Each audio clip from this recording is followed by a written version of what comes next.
the use of cinnamon to help treat diabetes remains controversial. We know that cinnamon is so good at controlling one's blood sugar that you can cheat on a diabetes test by consuming 2 teaspoons of cinnamon the night before your glucose tolerance test. Basically, they make you drink some sugar water and see how well your body can keep your blood sugar levels under control. And if you eat those 2 teaspoons right when the test starts, or 12 hours before, you can significantly blunt the spike. A half teaspoon of cinnamon does not seem to be enough, but about a teaspoon a day does appear to make a significant difference. A review of the best studies done to date found that the intake of cinnamon by type 2 diabetics or prediabetics does lower their blood glucose significantly. So what's the controversy? Well, as I described before, cassia cinnamon, also known as Chinese cinnamon, or probably what you're getting at the store if it just says cinnamon, contains a compound called coumarin, which may be toxic to the liver in high enough doses. Originally, the concern was mainly for kids during Christmas time, where they might get an above-average exposure, but more recently some researchers suggested that kids just sprinkling some cassia cinnamon on their oatmeal a few times a week might exceed the recommended safety limit. The bold values here are above the recommended upper limit.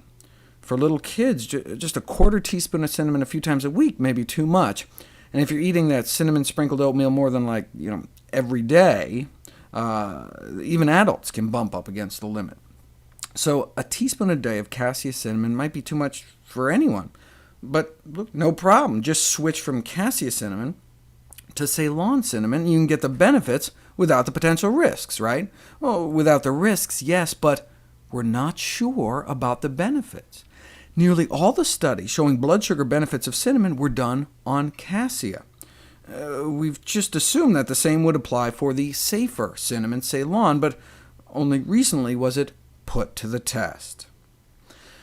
Owing to the presence of that toxic compound, the Federal Institute for Risk Assessment in Europe has warned against consuming large amounts of the cassia cinnamon, suggesting a switch from cassia cinnamon to Ceylon cinnamon, also known as true cinnamon.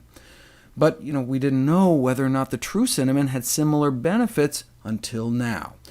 We saw that nice blunting of blood sugar levels in response to cassia cinnamon, but in response to Ceylon cinnamon, nothing. Bummer. Right? In fact, they're thinking, maybe that potentially toxic coumarin stuff was the active ingredient in the cassia cinnamon all along. So, take out the toxin, you take out the benefit. So they conclude, yeah, it's great that health authorities are recommending the switch. However, the positive effects seen with cassia could then be lost. So, should we give up on going out of our way to add cinnamon to our diet? No, I think it's still a good idea to shoot for about a teaspoon of cinnamon, of Ceylon cinnamon a day, since there's a bunch of other benefits linked to cinnamon besides just blood sugar control, not the least of which is its potent antioxidant content.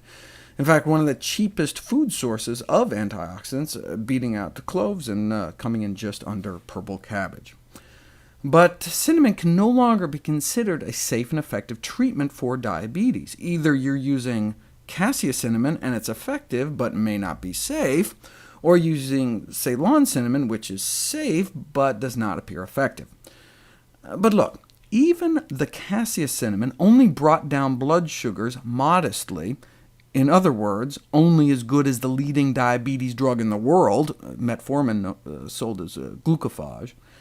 Yeah, it may work as good as the leading drug, but that's not saying much. The best way to treat diabetes is to attempt to cure it completely, reversing diabetes with a healthy diet.